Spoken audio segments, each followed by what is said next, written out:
మీరు మంత్రి అయిన తర్వాత మీ ప్రభుత్వం కొలుతున్న తర్వాత 3 అసెంబ్లీ సమావేశాలు జరిగినాయి.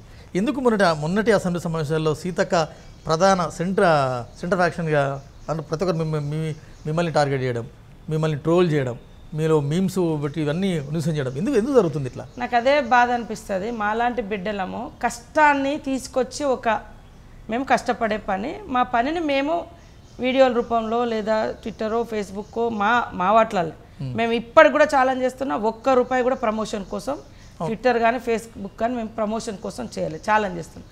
మమ్మల్ని రీల్ అంటారు. వాళ్ళు ఒక బోట్ ఎక్కి గిట్లా తిప్పితే అది ఒరిజినల్ అంట. వాళ్ళు వజ్రాలు వైడూర్యాలు వేసుకొని పట్టు చీరలు కట్టుకొని నేను కట్టుకున్న వాళ్ళని తప్పు పట్టలేదు. నడుచుకుంటా పోతే అది ఒక వీడియో పెడితే అది ఒరిజినల్ అట.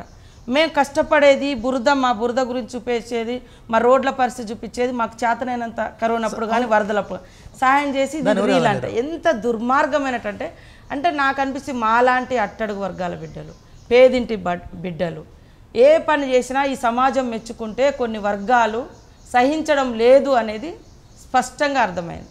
అరే నేను చేసిన కష్టం ఏమో రీల్ ఎట్లా అయింది, మీరు చేసింది రియల్ ఎట్లా అయింది? మరి మీ ఫోటోలు మీ వీడియోలు మావి ఒకసారి దగ్గర పెడదాం.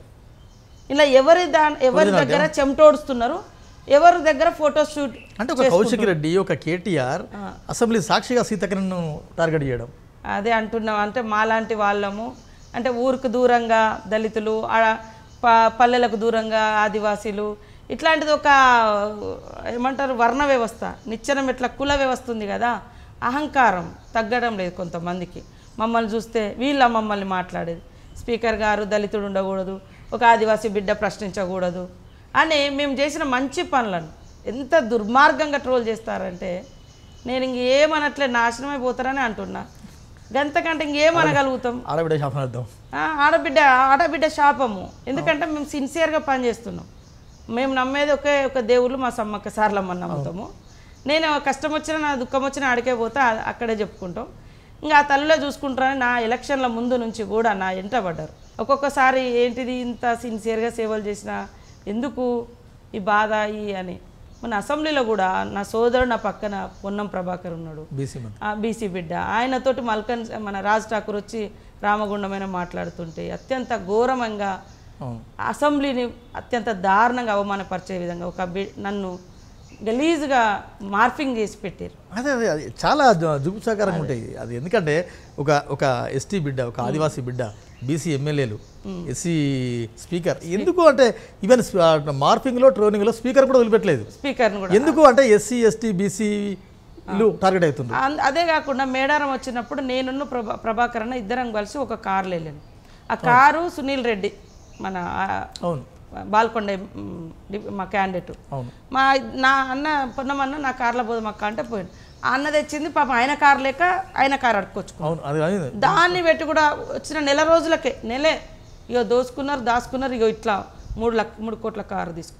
అందుకని నాకు ఇచ్చిన కార్లో తిరగాలన్నా భయపడుకుంటూనే తిరిగినాం.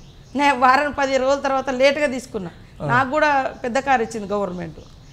అంత ఘోరంగా అంటే అబద్ధాలను 100 సార్లు చూపిస్తే నిజమైపోతుందని నమ్ముతారు. కానీ కొంతమందికి జనాలకు చాలా వరకు తెలుసు ఎవరేంటిది అనేది కూడా. కాబట్టి ఇప్పటికైనా మీ ఛానల్ ద్వారానైనా ఇలాంటి మానుకొని వాస్తవ విమర్శలు పెట్టండి. మేము ఖచ్చితంగా సరిదిద్దుకుంటాం.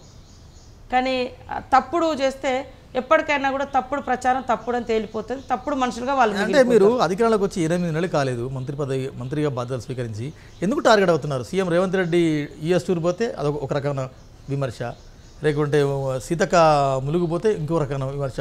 ఎందుకు ఇట్లా టార్గెట్ అవుతున్నారు? మా సేవను, మా సిన్సియారిటీని, మా ఎఫర్ట్స్ను ప్రజలు నమ్మొద్దని అబద్ధాలను పదే ఇవాళ కేటీఆర్ గారు ఒక లక్ష్మమ్మ పెన్షన్ గురించి మాట్లాడాడు. నేను తెల్లారే కౌంటర్ ఇచ్చినాం. మళ్ళీ అసెంబ్లీలో కూడా మళ్ళీ కావాలని అదే సబ్జెక్ట్ తెచ్చి ఆమె 24,000 పెన్షన్ తీసుకుంటున్నది. ఏది సర్వీస్లో ఉన్నందుకు, రిటైర్డ్ అయినందుకు, వాళ్ళ బిడ్డ చనిపోయిన సంథింగ్ మొత్తానికి. మళ్ళీ 2,000 పెన్షన్ ఆమెకు అవసరం లేదు కదా.